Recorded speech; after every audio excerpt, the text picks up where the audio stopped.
Just 3 years ago, even with his limited income from gardening jobs, Jose Caro could afford a small house in a Seattle suburb for himself and his disabled partner.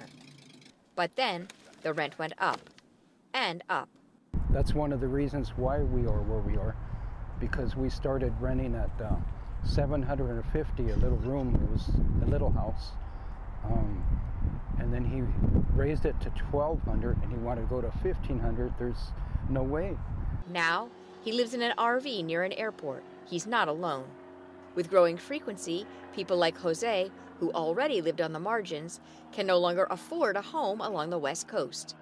Reporting by the Associated Press shows that the overall homeless population in California, Oregon, and Washington has jumped by 13% to 168,000 people over the last 2 years. In that same period, people living unsheltered climbed 18% to 105,000.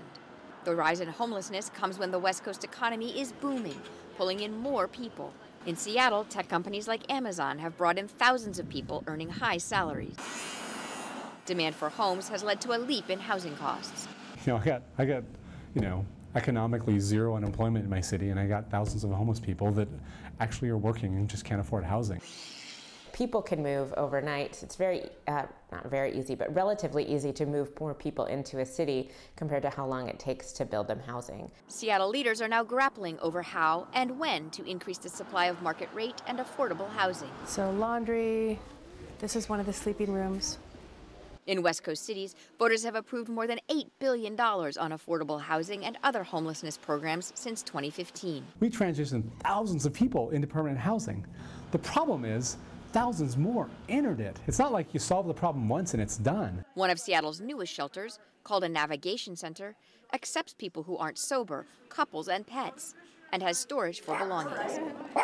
But while the shelter has taken dozens of people off the streets, it's had a hard time placing them in permanent housing. We have like 8 units each month and maybe 1,600 people that would qualify for them. So that tells you a little bit about the need.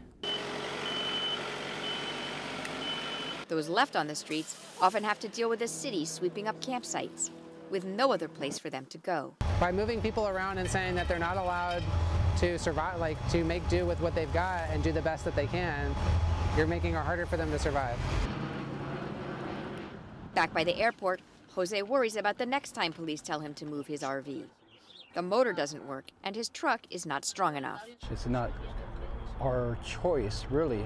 You're forced into some things in life where you have to do them and not make decisions, just do them. And for now, he's forced to survive on the streets. Gillian Flackis, Associated Press, Seattle.